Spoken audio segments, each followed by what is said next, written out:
प्रदर्शन करने लगे तो उनके साथ बर्बरता किया गया, और ये जो उनके साथ बर्बरता किया गया ये मानवता को शर्मसार कर रहा है। और ऐसी बर्बरताएं हर जगह देखने को मिल रही है। जहां भी बच्चे आवाज उठाने की कोशिश कर रहे हैं उनको दबाने की कोशिश की जा रही है। 12th तक के स्कूल जो कि बच्चे अभी वहाँ नॉर्मली उनको ना वैक्सीनेशन हुआ है ना उनका उतना सेफ्टी मेजरमेंट है, लेकिन तब भी छोटे बच्चों को खुल रहा है। लेकिन बड़े बच्चों का जो बौद्धिक वर्ग जो चेतना वाला है उसको बंद किया जा रहा है, देश के भविष्य की चेतनाओं को तोड़ा जा रहा है। वो उठा और वो वीडियो जब हम देखे ट्विटर पे, हम देखे वो वीडियो, हमको लगा कि मतलब ऐसे किसी आतंकवादी के ऊपर, मतलब कश्मीर का वीडियो हम लोग देखते हैं जब मतलब बोला जाता है सरेंडर करो, तो वो लोग आते हैं तो सरेंडर करते हैं, उन लोगों को गोली मारा जाता है जो भी मतलब आतंकवादी होते हैं। मुझे लगा कि छात्र ही आतंकवादी बन गए हैं, वो हमसे बड़े हैं और काफ़ी प्रॉब्लम होता है पापा को पढ़ाने में। हमको उनकी शादी भी होने वाली है जल्दी ही। अच्छा, आप किस कंपटीशन का तैयारी कर रहे हैं? वही एसएससी, बैंक, रेलवे, बेरोजगारी में जो मिल जाए। का बाजारीकरण किया गया है, यानी आने वाले समय में जो कारपोरेट जगत है उनका शिक्षा में बहुत भयानक हस्तांतरण होगा, और जो स्कूल में पढ़ने का जो फीस होगा वो बहुत महंगा हो जाएगा। जो आम मजदूर, किसान या फिर वंचित वर्ग के लोग हैं, जो गरीब हैं, जो मेहनत करते हैं, वो शिक्षा को शायद ना ले पाएँ। सरकारी स्कूलों की क्या हालत हो रही है, धीरे धीरे उनको प्राइवेट किया जा रहा है, सारी चीज़ें प्राइवेट की जा रही हैं।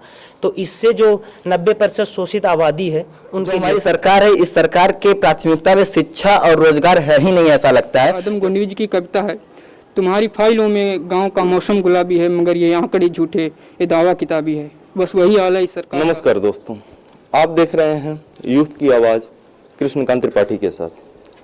दोस्तों, जो अभी पिछले कुछ दिनों पहले एक आरआरबी एनटीपीसी को लेकर के पूरे देश में अलग माहौल बनाया गया, जिसमें कि छात्रों के ऊपर लाठीचार्ज भी हुए, साथ ही साथ छात्रों ने भी कहीं कहीं उपद्रव की।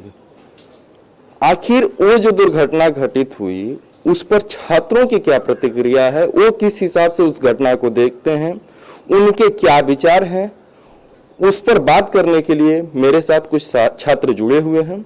आइए उनसे बात करते हैं कि आखिर उनके साथ क्या समस्याएं अभी चल रही हैं, आखिर क्या ऐसी मजबूरियां हैं जिस कारण वे लोग इस प्रकार से जो है उपद्रव से लेकर के सरकार के घेराव तक की जो है तैयारी कर रहे हैं और इतने उत्तेजित हैं।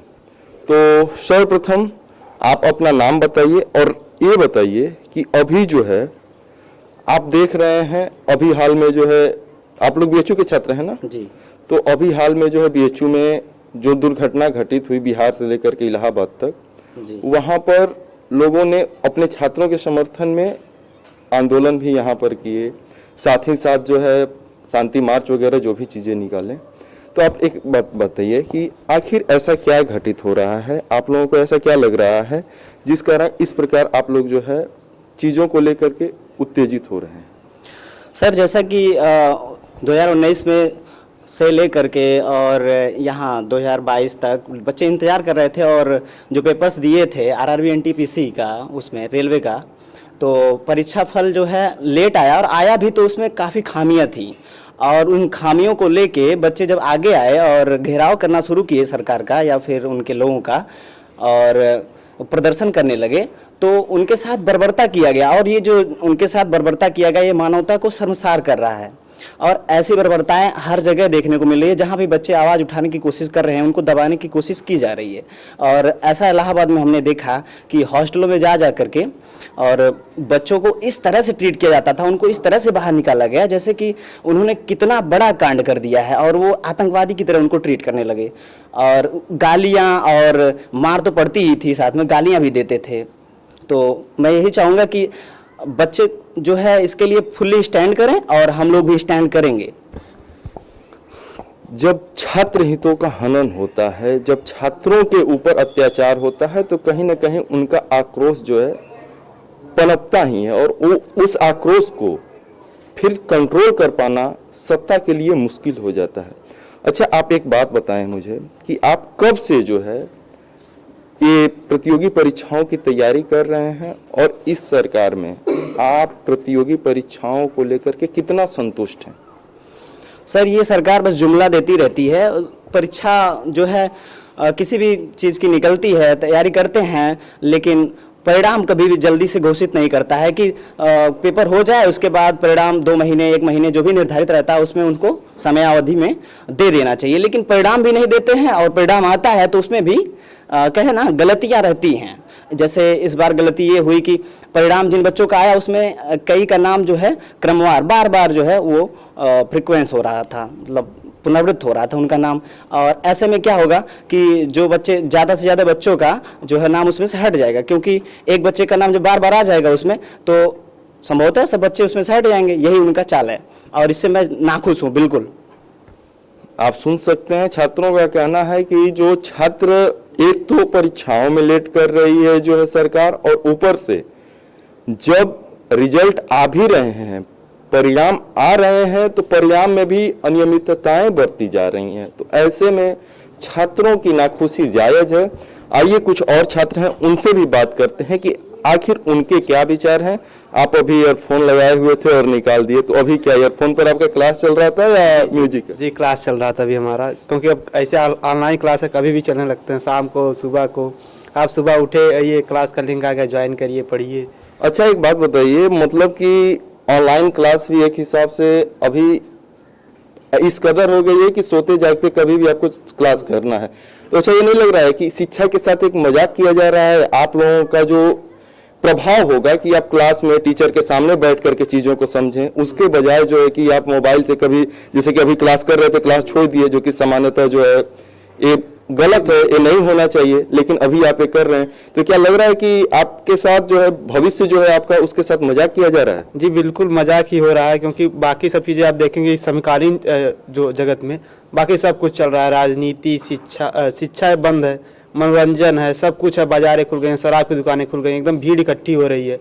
आप यहाँ BHU में जाइए, विश्वनाथ मंदिर खुला हुआ है, सामने लाइब्रेरी है, उसमें भी व्यवस्थाएं लगाई जा रही है। धीरे धीरे छात्रों को आना कम किया जाए, तो ये एक तरह से तोड़ा जा रहा है शिक्षा को, धीरे धीरे की बंद किया जा रहा है विश्वविद्यालयों को। और आप देख रहे हैं धीरे धीरे कहीं कहीं खुल जाते हैं 12th तक के स्कूल, जो कि बच्चे अभी वहाँ नॉर्मली उनको ना वैक्सीनेशन हुआ है ना उनका उतना सेफ्टी मेजरमेंट है, लेकिन तब भी छोटे बच्चों खुल रहा है। लेकिन बड़े बच्चों का जो बौद्धिक वर्ग जो चेतना वाला है उसको बंद किया जा रहा है। देश के भविष्य की चेतनाओं को तोड़ा जा रहा है। इस हिसाब से देश की भविष्य की चेतनाओं को तोड़ा जा रहा है। इस सरकार के ऊपर कितना बड़ा आरोप है, इसको आप लोगों को सोचना होगा। जो एक बौद्धिक वर्ग होता है, जिसको बोला जाता है कि यदि बच्चा ग्रेजुएशन कर रहा है या ग्रेजुएशन कर लिया है, तो वह बच्चा जो है अपने बारे में निर्णय लेने को खड़ा हो सकता है, उसके पास निर्णय लेने की शक्ति आ जाती है। लेकिन वर्तमान सरकार में इस चीज को लेकर के तनिक भी सजगता नहीं बरती जा रही है, या यूं कहें कि इनकी शिक्षा पद्धति जो है पूरी तरह से ध्वस्त हो चुकी है। अभी एक बात बताइए, 2020 में जो है चर्चा चली थी कि नई शिक्षा पद्धति लाई जाएगी, उस पर आप लोगों का क्या विचार है? आप लोगों को क्या लगता है, नई शिक्षा पद्धति जो है सही है? देखिए अभी उसके बारे में तो हमने बहुत ज़्यादा गहराई चिंतन नहीं किया है, लेकिन जहाँ तक ये व्यवस्था है नई शिक्षा पद्धति या पुरानी शिक्षा पद्धति, तो दोनों शिक्षा पद्धतियों को जब सही तरीके से लागू तो किया जाए, उन पे काम तो किया जाए। हमारी सरकारें बस नए नए सिस्टम लाती हैं, पुरानी चीज़ों को भुला देती हैं। ये नई शिक्षा पद्धति लाएंगे, नए नए व्यवसाय सिखाएंगे बच्चों को। अभी हम लोग जिस अवस्था में है, जिस श्रेणी में है, वहाँ सरकार हम लोग के साथ खिलवाड़ किए जा रही है। कभी आप देखेंगे कि केंद्रीय विश्वविद्यालय बच्चों के साथ अपमान के व्यवहार हो रहा है, कहीं कुछ हो रहा है। और नई शिक्षा पद्धति सरकार ला रही है, उसको इंट्रोड्यूस करेगी, उसको ना अभी मतलब सरकार 2 साल 1 साल हो गया लाए, लेकिन ना उसको भी जनता में कुछ फैला रही है, ना कुछ, ना उसके प्रॉफिट्स बताए हैं, ना उसके लिए कोई बेसिक डेवलपमेंट हो रहा है। बस हम ला देंगे, हम कर देंगे, ये होता नहीं है वैसे। और इसको जमीनी हकीकत पे जब शुरू किया जाता है तब उसका फर्क मालूम चलता है। तुम्हारे सारे वादे बस पन्नों पर लिप्त हैं, सतह पर उसका कोई भी कहीं अस्तित्व नहीं। असल में यही चीजें हो रही हैं। पन्नों पर तो सारी चीजों को उड़ेल दिया गया है, लेकिन जब हम सतह पर देखते हैं तो यूं ही खाई बढ़ती जा रही है। आइए कुछ और छात्र हैं, उनसे भी जानते हैं। अच्छा एक बात बताइए, जब इलाहाबाद में छात्रों के जो आपके सहपाठी होंगे, कोई उसमें से साथी भी रहे होंगे, छात्रों के ऊपर जो है देखे कि उनके दरवाजे पर बंदूक की बट से जो है हमला किया जा रहा था, उस समय आप लोगों के मन में क्या कैसी मतलब कि भावना उत्पन्न हो रही थी, आप लोग क्या विचार कर रहे थे? देखिए सर, सबसे पहले तो जब हमने सुबह सुबह उठा और वो वीडियो जब हम देखे, ट्विटर पे हम देखे वो वीडियो, हमको लगा कि मतलब ऐसे किसी आतंकवादी के ऊपर, मतलब कश्मीर का वीडियो हम लोग देखते हैं जब मतलब बोला जाता है सरेंडर करो, तो वो लोग आते हैं तो सरेंडर करते हैं, उन लोगों को गोली मारा जाता है, जो भी मतलब आतंकवादी होते हैं। मुझे लगा कि छात्र ही आतंकवादी बन गए हैं उस दिन के लिए। मुझे खुद डर लगा, मैं अपने रूम में हूँ, देखिए हम लोग का रूम जिस तरीके से है, ऐसे लग रहा था कि हम लोगों के दरवाजे पे पीटा जा रहा बंदूक के बट से। अब मैं ये सोच रहा हूँ कहीं मैं वहाँ पे होता, उस अंदर वहाँ पे मेरे ऊपर क्या होता। कोई बच्चा वहाँ पे कमजोर दिल का रहा होगा तो उसके अंदर क्या मतलब बीता होगा, जो दरवाज़ा नहीं खोल रहा होगा, जो बैठा होगा अंदर, वो मैं सोच रहा था। उसके बारे में अपने आप को वहाँ पे रख के कल्पना कर रहा था। बहुत भयावह स्थिति थी वो। आइए आपको दिखाते हैं कि छात्र अभी बोला कि मुझे लग रहा था जैसे कि मैं अंदर बैठा हूं और कोई बाहर से दरवाजा इस कदर पीट रहा हो। आइए आपको दिखाते हैं कि ये जो छात्र होते हैं वो किस प्रकार से तैयारी करते हैं, इनके रहने की क्या व्यवस्था होती है और कितने कम सुविधाओं में, जबकि हम 21वीं शताब्दी की बात करते हैं उसमें भी इतने कम सुविधाओं में एक उम्मीद के साथ कि मैं भी 21वीं सदी की जो वर्तमान पीढ़ी है जिसमें कि सारी सुविधाएं उपलब्ध हैं वो प्राप्त कर सकूंगा। वो भी किस प्रकार प्राप्त करूंगा, तो अपने बलबूते रात दिन किताबों में आंखें गड़ाकर नौकरी पा करके। आइए आपको दिखाते हैं कि आखिर वो किस प्रकार से रहते हैं और उनके रूम की व्यवस्थाएं क्या है। आप अंदर आइए और देखिए कि इनकी व्यवस्थाएं क्या है। यहां देखिए इस कमरे में कुछ विद्यार्थी हैं जो अभी पढ़ रहे हैं। आप आ जाइए, अंदर आ जाइए। यहाँ मानचित्र भी लगा हुआ है उत्तर प्रदेश का, जहां की अभी चुनाव भी है। अंदर आ जाएं, आप अंदर आकर के देखें कि क्या क्या चीजें कैसे कैसे घटित हो रही हैं। और साथ ही साथ यहाँ पर इंडिया का भी मानचित्र लगा हुआ है। तो आप बताएं, अभी आप कुछ पढ़ रहे हैं, ये सामान्य हिंदी पढ़ रहे हैं जो कि कंपटीशन में अक्सर पूछे जाते हैं। और उधर अंकगणित खुली हुई है, जरा किताबों पर भी आप जो है फोकस करें। उधर अंकगणित है और इधर सामान्य हिंदी खुली हुई है। और इधर इन लोगों का किचन है, देख सकते हैं कि एक सिलेंडर है और यहाँ पर बाकी आप सोने का बिछाने का सारी व्यवस्थाएं देख लीजिए। एक कमरे में आप सारी चीजें हैं, कह सकते हैं ना कि ये पूरा एक घर है, एक कमरा ही पूरा घर हो चुका है। अच्छा आप एक बात बताइए, आप लोग जो है इस रूम का कितना किराया देते हैं? हम इस रूम का 3,000 रुपये किराया देते हैं मंथली। 3,000 रुपए आप लोग मंथली देते हैं। कितने लोग रहते हैं इस रूम में आप लोग? 2 लोग रहते हैं हम। 2 लोग। 1500 पड़ता है। अच्छा 1500 रुपये पड़ता है। अच्छा एक बात बताइए कि आप 1500 रुपये जो है अपना मंथली जो है रूम पर इन्वेस्ट कर रहे हैं। कब से आप इस रूम में हैं? इस रूम में रहे हुए हमको 1 साल हो गया। हम BHU में पढ़ते हैं, तो यहाँ का पढ़ाई भी जो है ऑनलाइन ही चल रहा है इस समय, तो हम सबको रूम लेकर ही रहना पड़ रहा है। और हॉस्टल तो इलाट नहीं हुआ हम सबको, तो यही सब दिखते हैं, इसलिए रूम लेकर पढ़ना पड़ रहा। BHU में पढ़ते हैं, साथ में कंपटीशन की तैयारी करते हैं और सोचते हैं कि BHU से निकले तो हम कहीं जो है नौकरी पा सकें। घर से भी प्रेशर होगा कि बहुत प्रेशर पड़ता है घर से भी प्रेशर रहता बहुत। है। आप कितने भाई बहन हैं? हम 2 भाई 2 बहन हैं। 2 भाई। आप सबसे बड़े हैं? नहीं, हमारे एक सिस्टर हैं, वो हमसे बड़ी हैं और काफ़ी प्रॉब्लम होता है पापा को पढ़ाने में हमको। उनकी शादी भी होने वाली है जल्दी। बहन की शादी का दायित्व है। चीज़ों को आप समझिए कि एक बच्चा जो पढ़ाई के साथ साथ नौकरी की तैयारी कर रहा है और इस उद्देश्य के साथ कर रहा है कि मुझे जो है अपनी बहनों की शादी भी करनी है, परिवार का बोझ जो है सर पर है। उस स्थिति में जब इन बच्चों को 2 साल 4 साल तैयारी करें और फिर उसके बाद नौकरी के बजाय डंडे पड़ें, तो इनकी क्या मानसिकता होती होगी, सत्ता के प्रति इनके क्या ख्याल होते होंगे, इसको समझा जा सकता है। आप क्या रूम पार्टनर हैं इनके? जी रूम पार्टनर ही हैं। रूम पार्टनर हैं। तो आप कहाँ से रहने वाले हैं? हम रहने वाले यहीं उत्तर प्रदेश गाजीपुर से। अच्छा, उत्तर प्रदेश गाजीपुर से हैं। आप दोनों लोग एक बैच के भी हैं या अलग अलग बैच के हैं? हमारा कंपटीशन का तैयारी चल रहा है। अच्छा, आपका कंपटीशन का किस कंपटीशन का तैयारी कर रहे हैं? भाई SSC, बैंक, रेलवे, बेरोजगारी में जो मिल जाए। बेरोजगारी में जो मिल जाए सब ठीक है। तो अच्छा एक बात बताइए कि अभी जो आरआरबी एनटीपीसी का एग्जाम हुआ था उसमें भी आपने अप्लाई किया था, वो भी फॉर्म आप भरे थे? नहीं, एनटीपीसी नहीं दिए थे, या ग्रुप डी का हमारा है। अच्छा, ग्रुप डी का आप दिए हुए हैं। तो ये बताइए कि इसमें सरकार ने बोला था कि हम जो है फॉर्म का 500 रुपए अभी रख रहे हैं, लेकिन फिर जो है 400 रुपए रिटर्न करेंगे। उस विषय में आपका क्या कहना? आप रिटर्न पाए हो पैसे का, या उस चीज का क्या हुआ, इसका कुछ आपको आइडिया है? नहीं, अभी तक तो किसी का रिफंड उफंड का कुछ वो आया नहीं है मैसेज। उसके बाद से सरकार 2 साल से झिला के कराई, उसको वैकेंसी का पेपर कराई, उसमें भी कुछ घपला हो गया। पता नहीं कहाँ से सब उनका पोस्ट का जो भी अलॉटमेंट है कितनी गलत तरीके से दी है कि मतलब स्टूडेंट कुछ प्रदर्शन पे उतर आए, और उस हिसाब से मतलब लाठीचार्ज भी हुआ और उनके साथ आतंकवादी सुलूक भी किया गया। जैसे हॉस्टल में घुस के उनको पीटा जा रहा था, ऐसा मतलब न्यूज़ में आता। और फिर स्टूडेंट मतलब करे क्या? गलत होगा तो वो प्रदर्शन तो करेगा ही। गलत होगा तो प्रदर्शन करेगा ही। छात्रों का यह कहना है कि आप यदि गलतियां करेंगे, आइए कुछ छात्र हैं, आप लोग भी अंदर आ जाएं, आप लोगों की भी जो है, रुक जाइए, मैं ही बाहर आ जा रहा हूं, क्योंकि इन छात्रों को आप अपना शुभ नाम बताइए और ये बताइए कि जो वर्तमान सरकार की शिक्षा की नीति है और साथ ही साथ रोजगार की नीति है, उसके प्रति आपके मन में क्या विचार है? जी, मेरा नाम मानव उमेश है। जैसा कि आपने पूछा कि शिक्षा की नीति, अभी हाल ही में 2020 में राष्ट्रीय शिक्षा नीति नेशनल एजुकेशन पॉलिसी पास हुआ है, जिसको संसद में ऐसे समय पर पास कराया गया है जब कोरोना काल था और संसद में बिल्कुल भी उस पर बहस नहीं हुई। और चूंकि बहुमत की सरकार है, इसलिए जो चाहती है वो अपने तरीके से पास कराती है।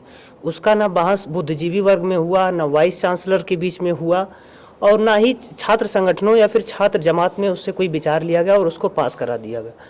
यही जो नई शिक्षा नीति है, इसमें स्पष्ट रूप से लिखा हुआ है कि हायर एजुकेशन में 60% शिक्षा जो है ऑनलाइन कराई जाएगी, और जो सीनियर सेकेंडरी तक की एजुकेशन है उसमें 40% एजुकेशन ऑनलाइन कराया जाएगा। अभी एक रिसर्च में हाल ही पता चला है कि जो ऑनलाइन शिक्षा होती है, जो स्क्रीन पे या मोबाइल पे हम लोग पढ़ते हैं, उसका हमारी चेतना पर गहरा प्रभाव पड़ता है, हमारी चेतना नष्ट होने लगती है। तो यह संपूर्ण मानव समाज के लिए और संपूर्ण विज्ञान के लिए एक बहुत बड़ा खतरा है कि जो हम ऑफलाइन क्लासेस में बैठकर पढ़ते हैं, जो हम शिक्षकों से अपनी डाउट पूछते हैं, जो लाइब्रेरी में जाकर किताबों को हम सर्च करते हैं, उससे जो हमारी चेतना बनती है, जो विज्ञान का विकास, समाज का विकास होता है, वो ज़्यादा अच्छा होता है। लेकिन ऑनलाइन की शिक्षा में इसके लिए बहुत बड़ा खतरा है ये। तो ऑनलाइन शिक्षा को इसमें करा गया है। दूसरी बात, शिक्षा का बाजारीकरण किया गया है, यानी आने वाले समय में जो कारपोरेट जगत हैं उनका शिक्षा में बहुत भयानक हस्तांतरण होगा, और जो स्कूल में पढ़ने का जो फीस होगा वो बहुत महंगा हो जाएगा। जो आम मजदूर, किसान या फिर वंचित वर्ग के लोग हैं, जो गरीब हैं, जो मेहनत करते हैं, वो शिक्षा को शायद ना ले पाएँ। सरकारी स्कूलों की क्या हालत हो रही है, धीरे धीरे उनको प्राइवेट किया जा रहा है, सारी चीज़ें प्राइवेट की जा रही हैं। तो इससे जो 90% शोषित आबादी है उनके लिए खतरा है। ये रहा शिक्षा का बात। और जहाँ तक अब हम रोजगार की बात कर लें, जिस प्रकार की व्यवस्था बन रही है उसमें एक तो रोजगार है नहीं। दूसरी बात, अगर हम इस सिस्टम में रोजगार को देखते हैं, अभी एक रिपोर्ट में 21 मार्च तक के 2021 तक में एक जो कार्मिक मंत्री हैं केंद्र सरकार के, उन्होंने बताया था कि केंद्र सरकार में 8,72,000 पद खाली हैं। मात्र केंद्र सरकार में 8,72,000 पद खाली हैं। अगर मात्र केंद्र सरकार की इस भर्ती को कर लिया जाए तो कितने लाखों युवा जो कमरे में बैठकर किसी तरीके से तैयारी कर रहे हैं उनको रोजगार मिल जाएगा और बेरोजगारी की समस्या हल हो जाएगी। केंद्र सरकार हो, राज्य सरकार हो, स्वास्थ्य विभाग हो, न्यायालय हो, पुलिस हो, आर्मी हो, सब जगह पर, शिक्षा हो, हर जगह पर भयंकर भर्ती खाली पड़ी हुई है। 40% से ज़्यादा भर्ती खाली पड़ी हुई है। ये सरकारें उसकी भर्ती नहीं कर रही हैं। और दूसरी तरफ उस तरीके का सिस्टम भी बनाना चाहिए जिससे जो युवाओं को रोजगार मिले। भारत एक युवाओं का देश है। अगर इनको एक मौका दिया जाए तो भारत के लिए एक बहुत ही बड़ा प्रगतिशील देश बन सकता है, जो हमारी अर्थव्यवस्था को बूस्ट कर सकता है। और ये जो खोखला विश्वगुरु ये लोग बताते हैं, अगर हम लोगों को मौका दें तो वास्तव में भारत एक विश्व स्तर पर विश्वगुरु बन सकता है। भारत विश्व स्तर पर विश्वगुरु बन सकता है, बशर्ते कि भारत का जो भविष्य युवा वर्ग है उसके साथ आप ज्यादती न करें।